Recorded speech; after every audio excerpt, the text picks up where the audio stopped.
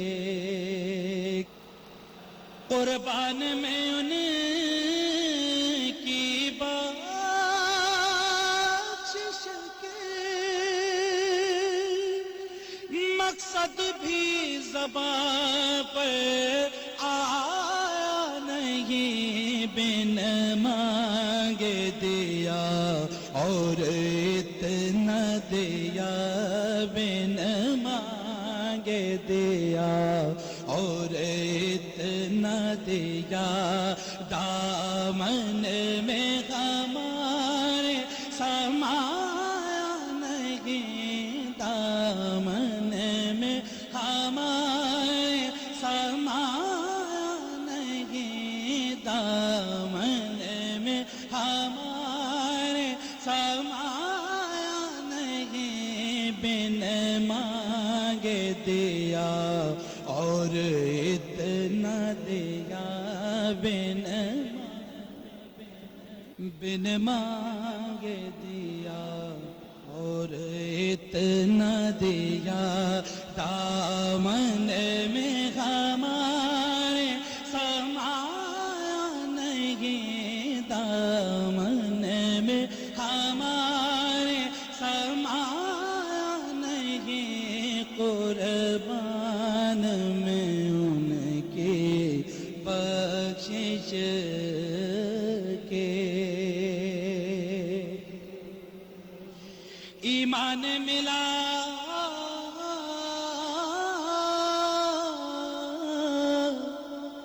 ان کے صدقے،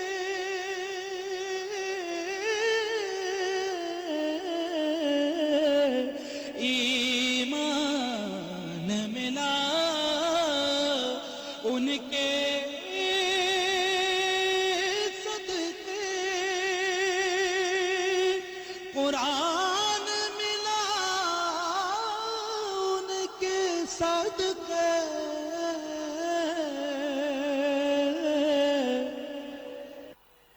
ایمان ملا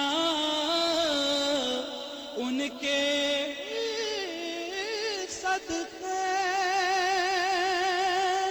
قرآن ملا ان کے صدقے، رحمان ملا ان کے صدقے، رحمان ملا ان کے صدقے، مرشد بھی ملا ان کے صدقے، وہ کیا ہے جو ہم نے پایا نہیں، وہ کیا ہے جو ہم نے پایا نہیں، قربان میں ان کے بخشش کے،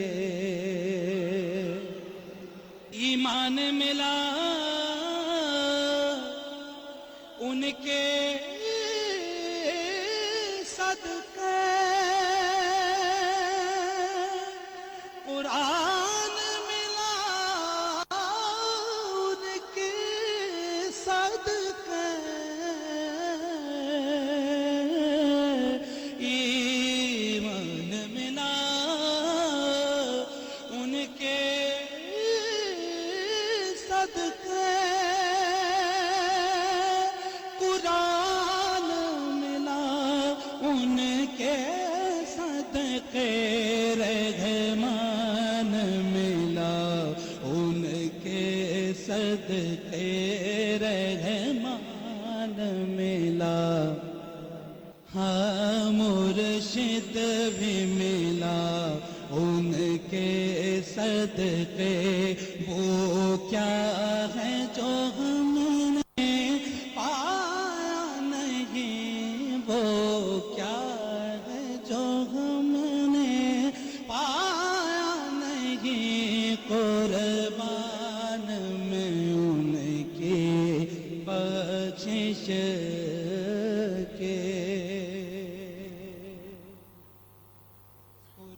بسم اللہ الرحمن الرحیم. پروگرام سراجم منیرہ کے دوسرے سیگمنٹ کے ساتھ آپ کا میزبان ڈاکٹر عبدالباسط مجاہد حاضر خدمت. یہ پروگرام آپ کی خدمت میں FM 91.6 وائس آف AIOU سے رمضان المبارک کی خصوصی نشریات کے سلسلے میں نشر کیا جا رہا ہے. آج کے اس سیگمنٹ میں ہم بہت ہی خوش نصیب اپنے آپ کو محسوس کر رہے ہیں کہ ملک کے بہت ہی معروف اکیڈمک اور حدیث اور سیرت کے بہت ہی اعلی مرتبت استاذ علامہ اقبال اوپن یونیورسٹی کے ایک طویل عرصے تک شعبہ حدیث و سیرہ کے سربراہ آلموسٹ 18 سال تک اور 10 سال سے زیادہ کلیہ یعنی faculty of Arabic and Islamic studies کے ڈین رہے. علامہ اقبال اوپن یونیورسٹی کے ایکٹنگ وائس چانسلر رہے. میری مراد ہے پروفیسر ڈاکٹر علی اصغر چشتی صاحب سے. وہ آج تشریف لائے ہیں, میں انہیں خوش آمدید کہتا ہوں. ڈاکٹر صاحب کا ایک اور امتیاز یہ ہے کہ علوم اسلامیہ میں سب سے زیادہ جو تحقیق PhD کی سطح پر اور MPhil کی سطح پر اس کی سرپرستی آپ نے فرمائی, اور بے شمار اب ان کے شاگرد دنیا میں علوم دینیہ کی خدمت سر انجام دے رہے ہیں. میں آج ان کی موجودگی کا فائدہ اٹھاتے ہوئے یہ چاہوں گا کہ وہ ہمیں آج حدیث کے معنی, فضیلت اور اقسام کے بارے میں جامعیت کے ساتھ ارشاد فرمائیں. تو میرا پہلا جو ان سے استفسار اور سوال ہے وہ یہ ہے کہ حدیث کے معنی دراصل کیا ہیں؟ بسم اللہ الرحمن الرحیم. اللہم صلی علی سیدنا محمد وعلی آل سیدنا محمد. یہ آپ نے جو سوال کیا ہے یہ بہت بنیادی قسم کا سوال ہے جی. اور حدیث کا مفہوم جاننا بہت ضروری ہے. جی بالکل.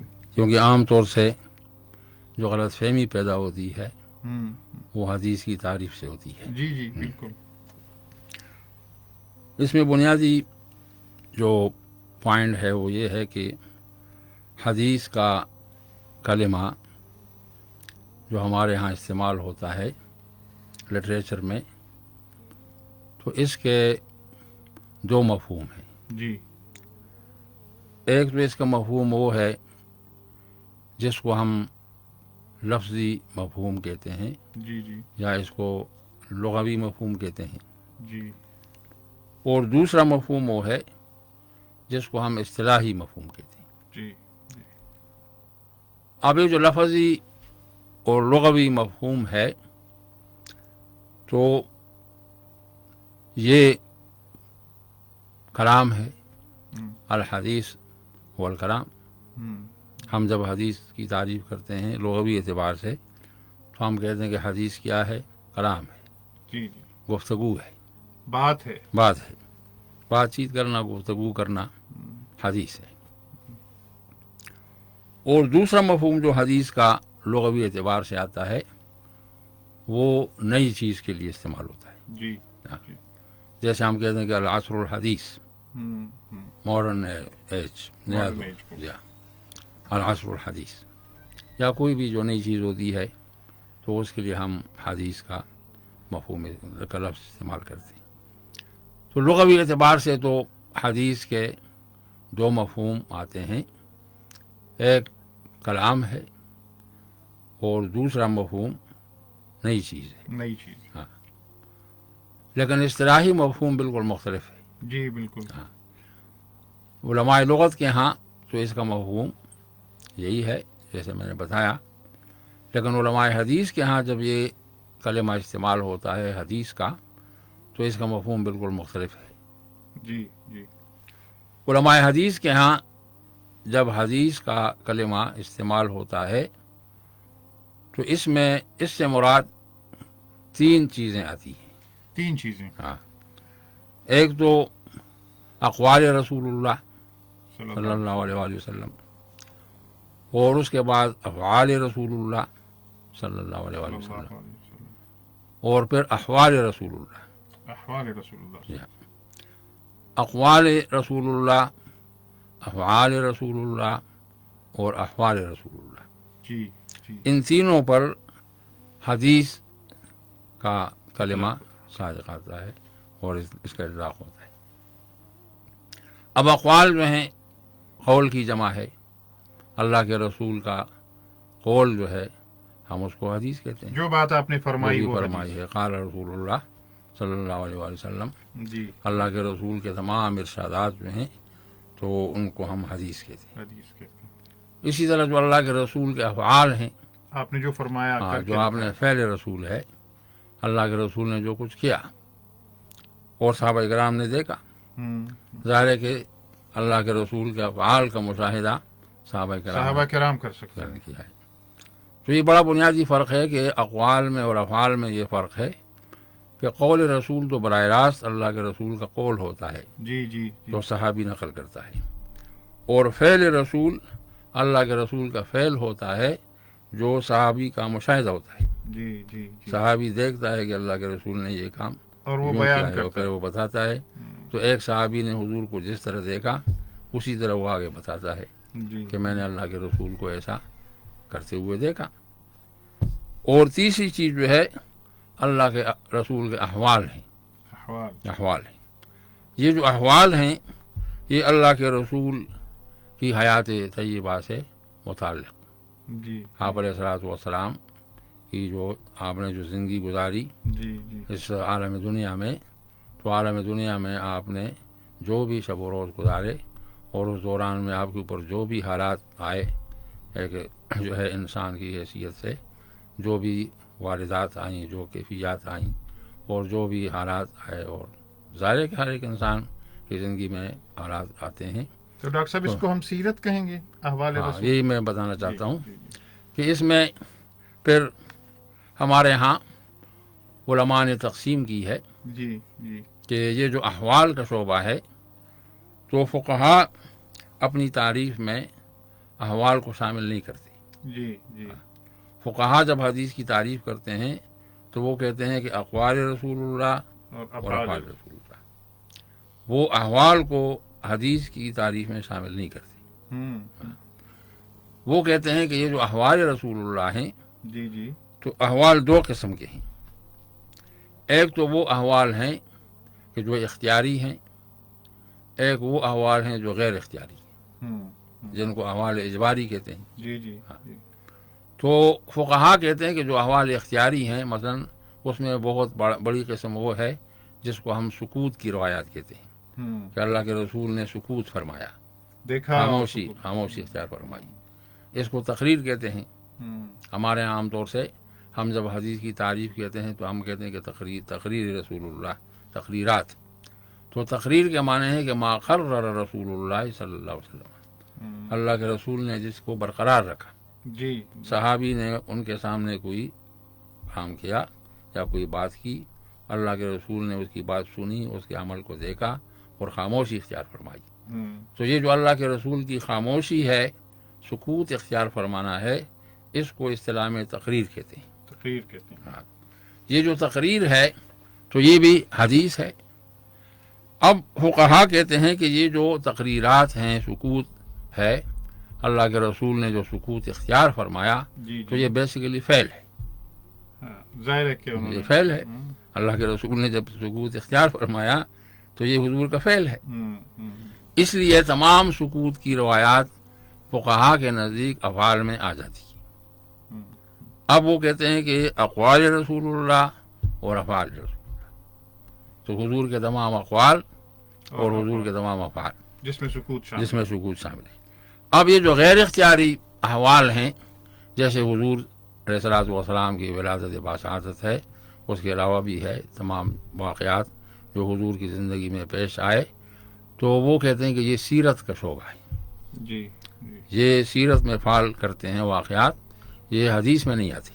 جی اس لیے کہ حدیث جو ہے اس سے تو استنباط ہوتا ہے، جی جی، احکام کا استنباط ہوتا ہے، احکام شرعیہ کا استنباط ہوتا ہے حدیث سے، جی جی کیونکہ حدیث جو ہے یہ سورس آف شریعہ ہے۔ جی، اب یہ جو احوال غیر اختیاریہ ہیں ان سے استنباط نہیں ہوتا. یہ تو حضور کی ذات بابرکات کے ساتھ خاص ہیں. تو حضور کی ذات بابرکات کے ساتھ جو خاص قسم کے واقعات ہیں وہ انہی کے ساتھ خاص ہیں. اور بہت مواقع پر حضور نے فرمایا بھی کہ یہ ہے آپ لوگ میری طرح نہیں ہیں. جی جی. تو اس لیے فقہاء اس میں فرق کرتے ہیں کہ وہ احوال کو تقسیم کرتے ہیں احوال اختیاری اور احوال غیر اختیاریہ میں، اور اس لیے وہ احوال اختیاریہ کو تو شمار کرتے ہیں افعال میں، اور احوال غیر اختیاری کو شمار کرتے ہیں جو ہے سیرت میں. جی. تو اب یہ جو حدیث کی تعریف ہم پڑھتے ہیں لٹریچر میں تو دو قسم کی تعریفیں ملتی ہیں. جی. ایک تعریف تو یہ ملتی ہے کہ اقوالہ و افعالہ و احوالہ، جی. اللہ کے رسول کے اقوال، افعال اور احوال. جی. دوسری تعریف ہمیں ملتی ہے کہ اقوالہ و افعالہ، جی. اللہ کے رسول کے اقوال اور اللہ کے رسول کے افعال. یہ جو دوسری تعریف ہے یہ فقہا کی تعریف ہے، جی. اور پہلی تعریف جو ہے یہ محدثین کی تعریف ہے. ہاں. تو جب ہم حدیث کی تعریف کی طرف آتے ہیں، اصطلاحی تعریف کی طرف آتے ہیں، تو اصطلاحی تعریف جو محدثین کے ہاں جس پر اتفاق ہے وہ عربی میں ہم اس کو یوں کہتے ہیں کہ ما اضیف الی النبی صلی اللہ علیہ وآلہ وسلم قولا له او فعلا او صفت. یہ وہ تعریف ہے کہ جس پر تمام محدثین کا اتفاق ہے اور تمام فقہا کا بھی اتفاق ہے کہ ہر وہ کلام جو منسوب کیا گیا ہو اللہ کے رسول کی طرف، اب وہ اللہ کے رسول کا قول ہو سکتا ہے، فعل ہو سکتا ہے، صفت ہو سکتی ہے، تینوں میں سے جو بھی جو ہے وہ حدیث کے زمرے میں آئے گا. تو یہ حدیث کا بنیادی مفہوم ہے. جی. اب اس میں ایک اور چیز بھی ذہن میں رکھنے والی ہے جی. جی. کہ ہمارے ہاں ایک اور اصطلاح استعمال ہوتی ہے سنت کی. سنت. ایک تو اصطلاح ہے حدیث کی اور دوسری اصطلاح استعمال ہوتی ہے سنت کی. جی. سنت. عام طور سے اس میں لوگ غلط فہمی کا شکار ہو جاتے ہیں، اور کئی حضرات ہمارے علماء تو یہ کہتے ہیں کہ حدیث اور سنت ایک ہی چیز ہے، وہ اس میں فرق نہیں کرتے، لیکن بہرحال اس میں فرق ہے. اب یہ جو حدیث اور سنت میں فرق ہے یہ بہت ایک بنیادی قسم کا فرق ہے. جی. حدیث کے بارے میں جیسے میں نے آپ کو بتایا کہ اس کی تعریف میں ہم کہتے ہیں کہ ما اضیف الی النبی صلی اللہ علیہ وسلم، جی. ہر وہ کلام جو اللہ کے رسول صلی اللہ علیہ وسلم کی طرف منسوب کیا گیا ہو. جب صحابی کہتے ہیں کہ قال رسول اللہ صلی اللہ علیہ صلی اللہ علیہ وسلم، یا وہ کہتے ہیں فعل رسول اللہ صلی اللہ علیہ وسلم، یا وہ کہتے ہیں امر رسول اللہ صلی اللہ علیہ وسلم، یا وہ کہتے ہیں نہا رسول اللہ. تو یہ جو نسبت اللہ کے رسول کی طرف کی جاتی ہے، تو جو بھی کلام منسوب ہے اللہ کے رسول کی طرف وہ اصطلاح میں حدیث کہلاتا ہے. سنت کا مفہوم یہ ہے کہ ما ثبت عن النبی صلی اللہ علیہ وسلم، جب اللہ کے رسول کی طرف ایک کلام منسوب کیا گیا ہے اب وہ ثابت ہو جائے، جب اس کی ریسرچ کی جائے، اس پر تحقیق کی جائے، اور تحقیق کے بعد ہم اس نتیجے پر پہنچتے ہیں کہ یہ واقعی اللہ کے رسول کا قول و فعل ہے، تو اب ہم اس کو سنت کہتے ہیں. صحیح. یعنی وہ ٹیکنیکلی اس وقت وہ سنت کا. اس لیے اللہ کے رسول نے جو ارشاد فرمایا ہمیشہ کے لیے، حضور نے فرمایا کہ ترکت فیکم امرین، اور فرمایا کہ کتاب اللہ و سنتی، میں تمہارے پاس دو چیزیں چھوڑ کر جا رہا ہوں، ایک تو اللہ کی کتاب اور دوسری میری سنت ہے. اس طرح حضور نے ارشاد فرمایا کہ علیکم بسنتی و سنت الخلفاء الراشدین المہدیین، اور کما قال رسول اللہ، کہ آپ لوگ میری سنت اور اس میرے بعد جو میرے خلفاء راشدین ہیں تو ان کی سنت پر عمل کریں، ان کو فالو کریں. تو یہ اس لیے ہمارے ہاں تمام فقہا نے اور تمام محدثین نے جو اصطلاح استعمال کی ہے وہ سنت کی اصطلاح استعمال کی. امام ابو حنیفہ رحمہ اللہ نے جو شریعت کے مساجر بتائے ہیں جی، تو اس میں پہلا مصدر کتاب اللہ ہے اور دوسرا مصدر سنت رسول اللہ ہے، الکتاب و سنہ. امام مالک نے الکتاب السنہ، امام شافعی نے الکتاب السنہ، امام احمد بن حنبل نے الکتاب و سنہ، امام بخاری نے الاعتصام بالکتاب و سنہ. باقی محدثین نے اپنی کتابوں کے نام ہی سنن رکھے ہیں. جیسے امام ترمذی کی کتاب السنن، پھر امام ترمذی، امام ابو داؤد کی کتاب السنن، پھر امام ابو داؤد، امام ابن ماجہ کی السنن، پھر امام ابن ماجہ، اور بہت ساری کتابیں ہیں جو سنن کے نام سے ہیں. امام نسائی کی کتاب السنن للامام النسائی، امام بایہقی السنن للامام البیہقی، دارقطنی کی السنن للامام دارقطنی وغیرہ. تو یہ جو اصل اصطلاح ہے، فقہا کے ہاں جو اصطلاح استعمال ہوتی ہے جس سے استنباط ہوتا ہے تو وہ سنت سے ہوتا ہے. سنت سے. ہاں، حدیث جو ہے اس میں تعمیم ہے. حدیث ہر اس کلام کو کہتے ہیں جو اللہ کے رسول کی طرف منسوب ہو. اب اس میں حدیث صحیح بھی ہو سکتی ہے، حدیث حسن بھی ہو سکتی ہے، حدیث ضعیف بھی ہو سکتی ہے، اور حدیث کی بہت ساری اقسام ہیں. ان تمام کو جو ہم حدیث کہتے ہیں وہ اس وجہ سے کہتے ہیں کہ یہ جو ہے ان کی اضافت اللہ کے رسول کی طرف. اللہ کے رسول کی طرف. تو یہاں ڈاکٹر صاحب میں آپ سے یہ چاہوں گا کہ جیسے آپ نے کچھ چیدہ اقسام کا ذکر کیا، ان کی تھوڑی سی ہمارے لیے جو ہے نا وضاحت فرمائیں کہ یہ صحیح اور حسن اور ضعیف کیا اس میں فرق ہے. جی، جو حدیث کی تقسیم ہے تو دو قسم کی تقسیم ہے. جی جی. ایک تو وہ تقسیم ہے جس کو ہم کہتے ہیں باعتبار صنعت، جی. صنعت کے اعتبار سے. جی جی. اور دوسری تقسیم ہے باعتبار صحت، جی. صحت کے اعتبار سے تقسیم. صحیح. ایک تقسیم ہوئی صنعت کے اعتبار سے اور دوسری صحت کے اعتبار سے. صنعت کے اعتبار سے جو تقسیم ہے تو اس میں ایک قسم وہ ہے جس کو متواتر کہتے ہیں. جی. دوسری وہ ہے جس کو مشہور کہتے ہیں. جی. اس کے بعد پھر عزیز ہے اور پھر غریب ہے. جی. ہاں، اس کے درمیان میں ایک اور قسم بھی ہے جس کو مستفید کہتے ہیں، لیکن عام طور سے جو مشہور اقسام ہیں تو وہ متواتر ہیں، اور متواتر کے بعد مشہور ہے. حدیث یا تو متواتر ہوگی، متواتر نہیں ہے تو پھر مشہور ہے، اور مشہور نہیں ہے تو پھر عزیز ہے، اور پھر غریب ہے. اب صحت کے اعتبار سے جو تقسیم ہے تو اس میں بنیادی طور پر 3 درجے آتے ہیں. جی. ایک تو صحیح کا ہے، اور دوسرا حسن کا ہے، اور تیسرا ضعیف کا ہے. اس کے لیے جو فارمولہ ہے محدثین کے ہاں وہ یہ ہے کہ حدیث صحیح کے لیے ضروری ہے کہ اس میں 5 شرائط پائی جائیں. 5 شرائط. ہاں، 5 شرائط پر جو حدیث پوری اترتی ہے تو ہم کہتے ہیں کہ یہ صحیح ہے. یہ جو 5 شرائط ہیں ان میں پہلی شرط یہ ہے کہ حدیث کی سند میں اتصال ہو، سند متصل کے ساتھ حدیث آئی، درمیان میں کوئی چین مسنگ نہ ہو.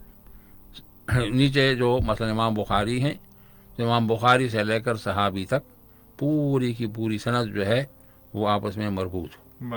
ہاں، درمیان میں کوئی اس کا جو ہے لنک مسنگ نہ ہو. تو اس کو یہ جو ہے یہ پہلی شرط ہے کہ حدیث صحیح کے لیے ضروری ہے کہ اس کی سند میں اتصال ہو، متصل السند ہو. یہ جو متصل السند حدیث ہوتی ہے اس کو علماء حدیث مسند کہتے ہیں. مسند. ہاں، حدیث مسند وہ حدیث کہلاتی ہے کہ جس کی سند میں اتصال ہو. صحیح. تو حدیث صحیح کی پہلی شرط یہ ہے کہ وہ مسند ہو، سند متصل کے ساتھ روایت ہو اس کی. اور دوسری شرط یہ ہے جی کہ اس کی سند میں جتنے بھی راوی ہیں ہر ایک راوی ضابط ہو. اب یہ جو ضابط ہونا ہے ہر ایک راوی کا، تو یہ ایک بنیادی راوی کی شرائط میں سے ہے کہ ہر ایک راوی جو ہے اس کے لیے ضروری ہے کہ وہ ضبط پر پورا اترتا ہو، اس کے اندر ضبط کی شرط ہو اور ضبط کی صفت ہو. یہ جو ضبط ہے یہ بنیادی طور پر اس کا مفہوم یہ ہے کہ راوی نے حدیث کو کس طریقے سے اپنے پاس محفوظ کیا ہے، کیونکہ راوی جو ہے وہ حدیث کو اخذ کرتا ہے اپنے شیخ سے، جی اور شیخ سے اخذ کرنے کے بعد وہ اس کو محفوظ کرتا ہے اپنے پاس۔ اپنے پاس۔ ہاں، اب یہ جو محفوظ کرنے کا طریقہ ہمارے ہاں رہا شروع میں، تو دو طریقے رہے۔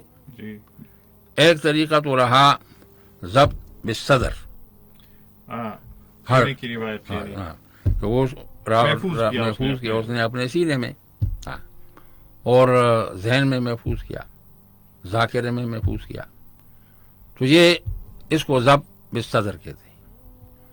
اور دوسرا طریقہ جو ہے وہ ہے ضبط بالکتابہ، لکھ کر اپنے پاس محفوظ کیا۔ ہاں، تو محدثین کے ہاں دونوں طریقے رائج رہے۔ انہوں نے احادیث کو مثلا صحابہ کرام نے اللہ کے رسول سے جو سنا تو اپنے پاس حدیث کو محفوظ کیا۔ اس وقت ظاہر ہے کہ زیادہ رواج جو ہے وہ ضبط بصدر کا تھا اس دور میں، جس طرح آج کل تو بہت سارے ذرائع آ گئے ہیں محفوظ کرنے کے، لیکن اس دور میں انسان کے پاس جو سب سے بنیادی ذریعہ تھا وہ ذہن تھا۔ ہاں، تو ذہن بہت زرخیز تھا اس وقت، اور بہت بالخصوص اس علاقے میں۔ ہاں، تو وہ لوگ ہزاروں ہزار اشعار یاد کرتے تھے، انصاب کا پورا علم ان کو یاد ہوتا تھا، بہت جو ہے حافظہ ان کا بڑا قوی ہوتا تھا۔ اور یہ اس وقت کی بات نہیں، بلکہ اب ہمارے دور میں بھی، ہم بھی جب چھوٹے تھے ہمارے دور تک حافظہ قوی تھا، اور لوگوں کو بہت کچھ یاد ہوتا تھا، چیزوں پر ڈیپینڈنٹ نہیں ہوتے تھے۔ ہاں، تو یہ قوت، یہ جو حافظہ ہے اور ضبط ہے، تو اس کے لیے ضروری ہے کہ وہ جو ہے راوی کے جو راوی کا جو اس کی جو قوت حافظہ ہے اس پر اتفاق ہو، یعنی وہ ضابط ہو، اس کے اوپر علماء رجال نے اور علماء حدیث نے اتفاق کیا کہ یہ فلاں راوی جو ہے یہ ضابط ہے، اور اس نے حدیث کو جو ضبط کیا ہے اور یاد کیا ہے اور محفوظ کیا ہے تو صحیح محفوظ کیا ہے۔ تو یہ ایک پورا فن ہے اس کا۔ ہاں، اور تمام روات کے اوپر اس حوالے سے کام ہوا ہے کہ کون کون راوی ضابط رہے اور کون جو ہیں ضابط نہیں رہے، اور کون کب تک ضابط تھا اور بعد میں ضابط نہیں رہا۔ بہت سارے راوی ایسے ہیں کہ جو پہلے ضابط تھے اور بعد میں بڑھاپے کی وجہ سے ضابط نہیں رہے یا بیماری کی وجہ سے نہیں رہے، تو ان سب کی تفصیل جو ہے ہمارے ہاں محفوظ ہے، علماء رجال نے اس کو محفوظ کیا ہے۔ تو یہ دوسری شرط یہ ہے کہ ہر ایک راوی ضابط ہو، سند میں جتنے راوی ہیں ہر ایک راوی کا ضابط ہونا دوسری شرط ہے۔ تیسری شرط یہ ہے کہ ہر ایک راوی عادل ہو۔ عادل کا مفہوم یہ ہے کہ وہ کیریکٹر کے حوالے سے صاحب کردار ہو۔ اس کے لیے علماء حدیث کے ہاں دو اصطلاحات استعمال ہوتی ہیں۔ وہ کہتے ہیں کہ عدالت جو ہے یہ اس کا انحصار ہے دو صفات پر، تقوی اور مروءہ۔ تقوی اور مروءہ۔ تقوی جو ہے یہ، اب سوال پیدا ہوتا ہے عام طور سے کہ بھی اگر ہم کسی کے بارے میں کہیں کہ فلاں شخص متقی ہے تو کیسے کہیں گے کہ متقی ہے؟ تو علماء حدیث کہتے ہیں کہ اس کی بنیاد حدیث قدسی پر ہے۔ تقوی جو ہے وہ ظاہر ہے کہ اللہ کا قرب ہے، جب ایک انسان کو اللہ کا قرب حاصل ہے تو وہ متقی ہے۔ تو محدثین کہتے ہیں کہ یہ جو قرب ہے اللہ کا جو حاصل ہوتا ہے یہ نوافل سے حاصل ہوتا ہے۔ حدیث قدسی میں ہے کہ ان العبد یتقرب الی بالنوافل، انسان جو قرب حاصل کرتا ہے وہ نوافل کے ذریعے، کیونکہ فرائض و واجبات تو ظاہر سب پر ہیں، لیکن جو انسان نوافل کا اہتمام کرتا ہے تو نوافل کے اہتمام سے اس کو قرب حاصل ہوتا ہے اللہ کا۔ اس لیے محدثین کے ہاں نوافل کا جو اہتمام ہے یہ بہت زیادہ ہوتا ہے، کیونکہ یہ بہت بنیادی وہ ہے، عدالت کی شرائط میں سے ہے۔ تو اب تقوی کے بارے میں تو محدثین کہتے ہیں کہ تقوی انسان کو ملتا ہے نوافل کے اہتمام سے، اور دوسری چیز جو ہے جس کو مروءہ کہتے ہیں، جس کو ہم لوگ عام طور سے اردو میں مروت کہتے ہیں، یہ مروت جو ہے یہ اصل میں عربی میں مروہ ہے. مروہ عربی میں کہتے ہیں مر کہتے ہیں شخص کو، انسان کو. اور امرا کہتے ہیں خاتون کو، مر کہتے ہیں شخص کو، انسان کو. مروہ کہتے ہیں انسانیت کو. اب یہ جو انسانیت ہے، انسانیت کے تقاضوں پر پورا اترتا ہو کہ ایک اچھا انسان کیسے ہوتا ہے. جو اپنے کردار سے ہوتا ہے. بالکل. تو ایک تعریف تو یوں کرتے ہیں کہ تقویٰ ہے اور مروہ ہے. عدالت جو ہے اس کا انحصار دو چیزوں پر ہے، تقویٰ اور مروہ ہے. اور بعض علماء نے جو اس کی تعریف کی ہے تو وہ کہتے ہیں کہ اس سے مراد یہ ہے کہ تعلق مع اللہ بھی صحیح ہو اور پھر اللہ کے بندوں کے ساتھ بھی تعلق مع العباد بھی صحیح ہو. جی. دونوں چیزیں ہونی چاہیے. ایک آدمی کے اندر جب توازن ہوگا، تعلق مع اللہ بھی اور تعلق مع عباد اللہ بھی، تو اب ہم کہیں گے کہ یہ عادل ہے، اس میں عدالت ہے. یہ جو ہم کہتے ہیں کہ صحابہ کرام کلہم عدول، وہ اس وجہ سے کہتے ہیں کہ صحابہ کرام کے اندر یہ صفت بدرج عتم پائی جاتی تھی کہ اللہ کے ساتھ بھی کمیٹڈ تھے اور اللہ کے بندوں کے ساتھ.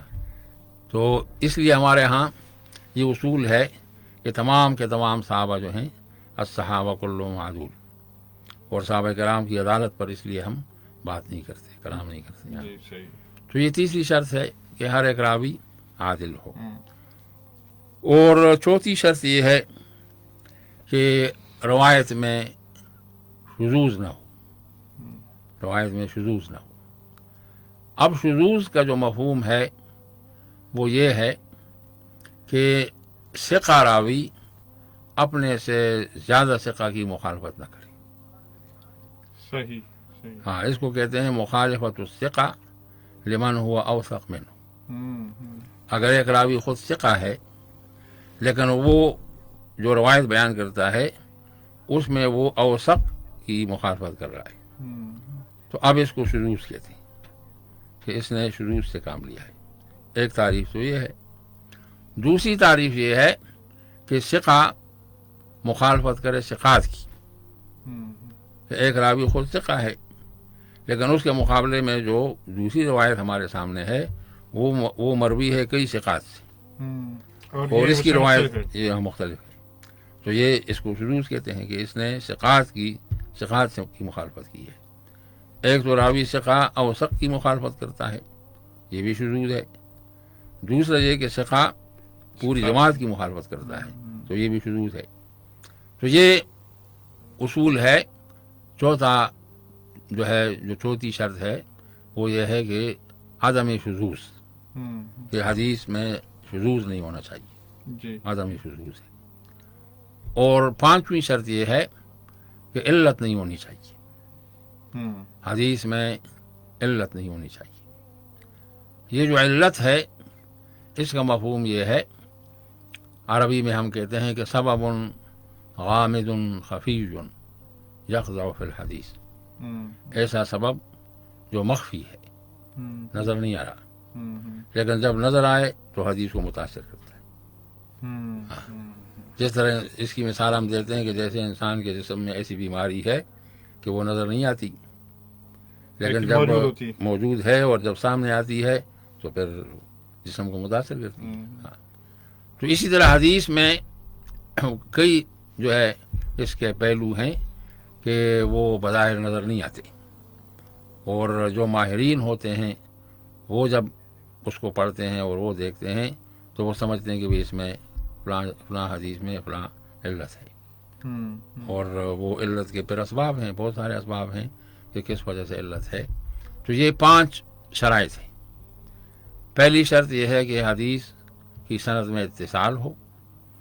دوسری شرط یہ ہے کہ ہر ایک راوی ثابت ہو. تیسری شرط یہ ہے کہ ہر ایک راوی عادل ہو. چوتھی شرط یہ ہے کہ اس میں شذوذ نہ ہو.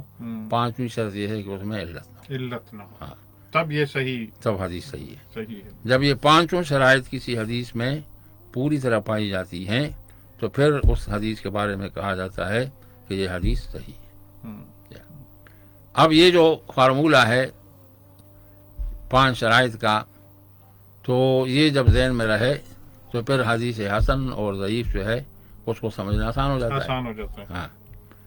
اب حدیث حسن جو ہے اس کی شکل یہ ہوتی ہے کہ فرض کریں ہمارے سامنے ایسی حدیث ہے کہ اس میں پہلی شرط پائی جاتی ہے, پہلی شرط موجود ہے, ہاں, سند میں اتصال ہے, لیکن باقی 4 شرائط میں سے کسی ایک شرط میں کمی ہے. ہاں. اب جب 4 شرائط میں سے کسی ایک شرط میں کمی ہے تو اب وہ حدیث صحیح نہیں رہی, اب وہ حسن ہو گئی. ایک تعریف تو جو مشہور تعریف ہے وہ یہ ہے کہ حدیث حسن جو ہے سند میں اتصال موجود ہے, باقی 4 شرائط میں سے کسی ایک شرط میں کوئی کمی ہو گئی تو اب حدیث صحیح نہیں رہی. دوسری شرط یہ ہے کہ جو امام ترمذی رحمہ اللہ یا باقی کئی محدثین کے ہاں وہ زیادہ اہتمام اس کا کرتے ہیں, اس پر اس کا اطلاق کرتے ہیں, تو وہ کہتے ہیں کہ یہ جو ضبط کی شرط ہے اس میں جب کمی ہو, اگر ایسی حدیث ہے کہ جس میں راوی کی صفت ضبط میں کمی ہے تو وہ اس کو پھر حسن کہتی ہے. ہاں. تو بہرحال یہ محدثین کے ہاں دونوں قسم یعنی دونوں طریقے وہ ہیں. حدیث حسن کے لیے بہت امام ترمذی کے ہاں خود ان کی جامع میں بہت احادیث ہیں جو حسن ہیں, جن کے اوپر انہوں نے حکم لگایا کہ یہ حسن ہیں. باقی بھی محدثین ہیں تو وہ عام طور سے جب ان کا تجزیہ ہم کرتے ہیں تو یا تو اس میں کوئی ایک شرط کی کمی ہوتی ہے یا اس میں ضبط کی کمی ہوتی ہے. اور ضعیف پر روایت وہ ہوتی ہے کہ جس میں یا تو پہلی شرط نہ ہو, اگر سند میں اتصال نہیں ہے تو حدیث ضعیف ہے. کوئی بھی حدیث جو ہے اگر اس کی سند میں انقطاع ہے تو انقطاع سند کی وجہ سے حدیث ضعیف ہو جاتی ہے. باقی 4 شرائط اس میں موجود ہیں لیکن پہلی سند میں انقطاع ہے, پہلی شرط میں جو ہے پہلی شرط پوری نہیں ہے اور سند میں انقطاع ہے تو ہم کہتے ہیں کہ یہ حدیث ضعیف ہو گئی. یا پھر اس میں یہ شکل ہو کہ پہلی شرط تو موجود ہے لیکن باقی 4 شرائط میں سے 2 میں کمی واقع ہوگی. اچھا, 2 میں کمی ہوگی. جب 1 میں کمی واقع ہوگی وہ تو حسن ہے, 2 میں جب کمی واقع ہوگی تو اب وہ ضعیف ہو گئی ہے. تو ٹیکنیکلی یہ 3 درجات ہیں. ہاں, کہ پہلا درجہ جو ہے ان احادیث کا جو صحیح کہلاتی ہیں اور اس کے بعد پھر وہ ہیں جو حسن ہیں اور اس کے بعد پھر ضعیف کہلاتی ہیں. ڈاکٹر صاحب آپ نے یہ بہت ہی جو ٹیکنیکلی جو اس حدیث کے اندر بہت سارے اس کی تعریفیں ہیں اور بہت ہی آپ نے سہل اور آسان انداز میں ہمیں ان سے آگاہ کیا.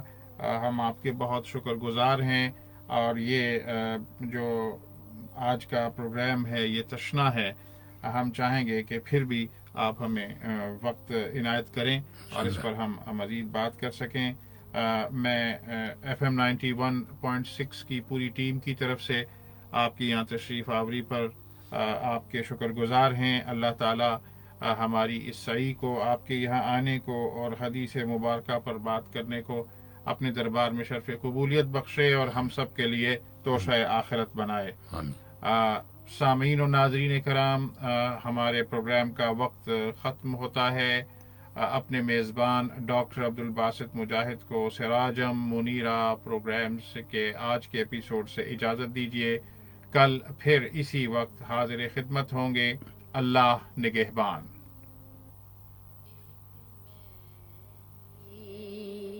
نہیں ان پر